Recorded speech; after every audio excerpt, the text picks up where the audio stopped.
guys, it's Fee, and I am here for hopefully a quick TTC update. Last I left you guys, I had done a quick video about the results of my chromosomal testing and my HCG levels. And quickly about that, my HCG levels are still not zero. I've got this written down here. The way this is going, on June 9th, it was 53,000 when I was still pregnant. The DNC was on June 18th. On July 3rd, it had dropped down to 76, which was promising. It kind of looked like it was going to drop down reasonably quickly. But then on July 14th, it was 11.6, and today, on July 23rd, it is 4.4. So it's being pesky. We're close to zero, so I'm sure it'll be zero soon. But they do want me to go back for a blood test again next week to see if we're at zero or, 0 point something they'd be satisfied with. At this point, like I've said before, I still have no idea when I'm going to cycle, when Aunt Flo, when the red plague is going to show up. Really no bodily signs of that. I've been having repercussions from the DNC down there, if you get my meaning, clear through up to about a couple of days ago, and it's still really not entirely stopped. There's still a little discoloration down there. So they told me all of this could take 4 to 6 weeks to reset all of that stuff and all of the HCG numbers. It doesn't always take that long for everybody, but it kind of looks like it's going to take almost the full amount for me. So whatever, as long as it works. The other thing I have to report is that last week I got a call from my RE directly. The actual doctor called me, not a nurse, the actual doctor. So I was surprised with that.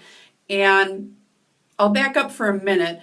Prior to this last FET, I had a consult with him where I told him all of the things I was concerned about, all the testing that still hasn't been done on me for some of the more detailed immuno issues, potentially blood issues, that type of stuff, like natural killer cell, MTHFR, protein deficiency, all that kind of stuff.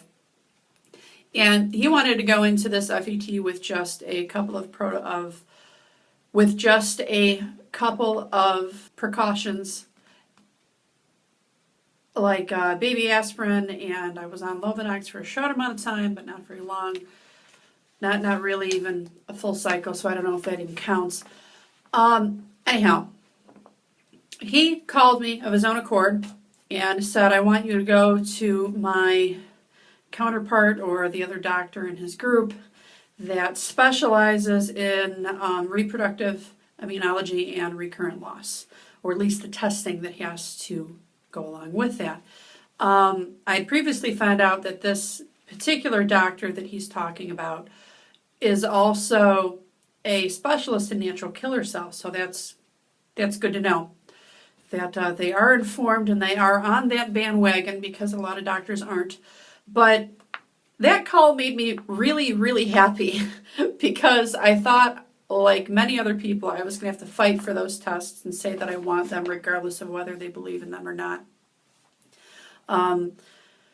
For natural killer cell, at least. A lot of the other ones having to do with blood clotting, a little bit more commonly done, but still a lot of times you have to fight for them.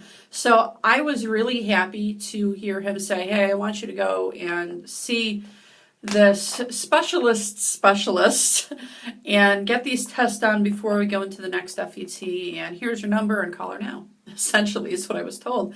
So that being said, that appointment was yesterday, and I got a pretty good feeling from it. She's doing all kinds of testing on me and even a couple on my husband. But when I first went in there, of course, she wanted to know if certain tests had been performed already, like the HSG and the karyotyping, or also known as the chromosomal testing from the tissue samples of the DNC. All of that, of course, had been done. To quickly refresh your memory, the karyotyping did come back as female and chromosomally normal, which had kind of eased some of the voices in the back of my head about that, or at least kind of quieted them down. But here's what I didn't know, and she told me this because she wanted me to be aware. Apparently, over half of those karyotyping tests come back female and normal, which has caused a lot of people in this part of the medical field to believe that many times the mother's tissue has somehow contaminated the sample, which of course it would come back female and normal because last time I checked I was both. I don't know about normal, but close enough. So apparently the only time the karyotyping tests are completely conclusive is if it's a boy and chromosomally normal. All the other ones are questionable. They're not 100%. So yeah, the voice is being quieted, not so much. But I'm just going to try and just go with what I originally said that I was going to believe was the cause. And we're going to go with the fact that it wasn't chromosomal, despite the fact that apparently there is a chance that karyotyping tests means absolutely nothing. Not good, but at least I'm informed. I like being informed. Other than that, all the testing that she wants to do is the thrombophilia tests, which has to do with blood clotting and MTHFR, and the protein deficiencies and any of the other blood-like, genetic-like mutations that can cause issues, or clotting issues. All of that is kind of covered in the thrombophilia panel, I believe is what they call it. The other one is the recurrent loss panel, which has a whole slew of things that they test for. With that one, they're also doing the natural killer cell panel, which tests for not only the natural killer cells being elevated, but the natural killer cells activity being elevated. And the last one is one that I had never heard of before. It's called a uterine artery flow study. So, let me back up. First off, she warned me, and I did know this, that whether you have infertility coverage or not, even if you've got good insurance, if you've got mediocre insurance, chances are most of these tests probably aren't going to be covered because for some asinine reason the insurance companies still view them as experimental. So, we'll see. we'll see what kind of bill I end up with later on, but at this point, who cares? The thrombophilia, like I said, there's a whole slew of deficiencies and factors that it tests for concerning blood clotting or excessive blood clotting, shall I say, including MTHFR and the protein deficiencies. I was educated by Lena Fishbowl and Waiting for Baby Teeter about MTHFR, and I do already take folate instead of folic acid in my vitamins, that's one of the things that MTHFR has to do with is folic acid deficiency or lack thereof of actually being able to absorb it would be the better description. MTHFR has a couple of links out there that have always kind of concerned me, which is the reason why I just really want to know if it's an issue with me. Of course, the problem with looking up these things on the internet, they'll drive you crazy. So I try not to do this too much, but the fact of the matter is, a while back I had Wikipedia'd MTHFR just because I wanted a better description of it or a better understanding of it. If you wiki it, it's going to give you a lot of information about the genes and which chromosomes it's located on and all that kind of stuff. It may be your thing, it may not be. But later on, further down in the article, it mentions that there's a lot of links with MTHFR in things like dementia, colon cancer, certain leukemias, schizophrenia. Again, Wikipedia. You'll see it. And the reason why that kind of concerns me, and this is jumping the gun, but when you're this far down the path and things start going crazy, haywire, and wrong, of course, you're just going to want answers to everything, so you can check them off your list. Here's my deal. on my father's side. You can get MTHFR from your father or your mother or both, and because it is genetic. My concern is really on my father's side because I'm his only girl. My sisters have different fathers, and my brothers, who are deceased, had a different mother. So I'm my father's only girl and only living child left. So I really have nothing to relate it to. But on my father's side, there is dementia, and he died of colon cancer. Now, that could mean absolutely nothing. But, of course, when you read that, it makes you go, oh, well, that's not good. So we'll see. And the other thing is, I had a subchorionic hemorrhage or subchorionic hematoma and SCH with this last pregnancy that many people, including myself, believe is the reason why this happened, because it was a bad one. But that can be linked to a clotting issue. Not always, but sometimes it can be.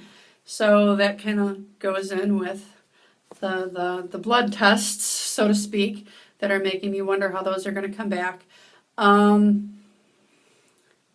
recurrent loss panel includes a whole bunch of things, including thyroid panels, I believe. I believe they said they were going to do that too. They took 8 tubes of blood out of my arm for all of this testing and 2 swabs in my mouth. Honestly, I was surprised my vein didn't quit by the time they got to the end of those eight tubes. When I first started with IVF, they had to take 7 from me, and they got to the 6th one, and my vein said, nope, I'm done. And unfortunately, all the rest of the veins in my arms aren't very prominent, so it was a bit of a pain. So they got to the 8 vials without it quitting, so that was a good thing. But 8 vials, that tells you how many things they're testing for. I believe the natural killer cell panel is a tube all of its own, and it's a report all of its own. Now, the uterine artery flow study. That's the one I had never heard of before. I don't think I've heard anybody on here mention it before. Essentially, it's done with, I believe they said a color Doppler. It's similar to when they check the arteries going to your heart and the flow and if you have any blockages or anything like that. So I'm fairly positive it's just a scan. But when I started asking questions about that and reading up on it, that really makes sense along with all of this also. Now, if you've been watching my videos for a while, you'll know that at first my OB thought I had PCOS, and my RE said no, even though my eggs do not always release and they turn into cysts sometimes. I do have some of the symptoms of PCOS, but not all of it. He doesn't believe I have enough to prove that I have PCOS. The blood test that I took close to 2 years ago now did say, well, maybe a year and a half, did say the hormone levels did show PCOS. Those were redone by my RE and didn't show PCOS. So who knows? And I don't have the string of pearls that you typically see with PCOS patients. All of that being said, it still makes me wonder whether I have it or whether I don't, because it all just sounds kind of crazy to me. And that being said, elevated levels of insulin, which has to do with PCOS, can interfere with the normal clotting balance, causing abnormal uterine blood flow. Did not know that. So the concept of uterine artery flow and seeing if everything is working correctly down there and there's enough blood going down there makes complete sense. So I'm kind of interested as how that will go. So that's everything. That's everything. I guess we'll see where we go from here. My next appointment is on August 11th. All of the results of all the blood and the swabs will be back. Those will actually be back in 2 weeks, but the way they do this is they have us go back for the final consult regarding the tests, and on that same day they do the uterine artery blood flow study, because that's just a matter of what they see on the screen, and they give you all the results all at once. And my particular clinic has 4 locations, and only one of them has the right Doppler unit, or the most sensitive one is the way they explained it, for this particular test, and it is downtown Chicago. I'm not far from Chicago, but the traffic is nasty, and the doctors know that. I've got to go smack dab in the middle of the day, too. So they want to do all of that at once, and the appointment availability for that particular location, for this particular doctor, just wasn't there until August 11th. So instead of 2 weeks out, we are pushed to 3 weeks out, which is fine. What else? So at that point, I guess we'll see what the tests say, where I'm at in the cycle, when the next FET will be, what the treatments will be. It'll be interesting. Honestly, I'm torn on this. I'm really torn on this because, of course, I'm hoping all of it comes back normal and negative, so to speak, normal, just so that I can cross all this stuff off my list and say, okay, it's none of these things, and go back to the normal worries, or the, I don't know, less specific worries, shall I say. Good egg, good sperm, have it actually implant properly and stick, and just hope for those things and not worry about any of the rest of this stuff. That's what I'm hoping for. But another part of me flat out wants an answer to all of this craziness, all these trials and tribulations. So it would kind of be nice to know that, hey, here's what's wrong, and this is the reason why the IVF didn't work on the first shot, like some people out there. Or like my RE swore up and down it would. So I certainly don't want anything else to be wrong with me that we don't already know. I certainly don't want anything else to be wrong with my husband that we don't already know, because remember, we do have factors on both sides. But in some ways, having a reason for our current issues is better than landing in the world of the unknown. That word. You hate that word when they put it on any kind of report. Unknown. We have no idea. So, yeah, I'm torn on that one. I really am. We'll see. We'll see. So I probably won't have much more to update for a number of weeks. There should be a bunch to update once I get to August 11th. I'm just going to assume that my HCG levels will be at 0 or close to 0 by next week. That's it. That's it. All right, I know I was kind of rambling. I was trying to go through all this quickly. I'm still at 18 minutes, so quickly in me and TTC updates apparently are impossible. Sorry, guys. But thanks for sticking with me if you listen to this whole thing. That's everything I've got. That's all the information that I learned. Hopefully it helps somebody out there. I know it helped me to learn all of this and understand a lot of it. So I will see you guys next time. Thank you for all the support. So until next time, talk to you guys later.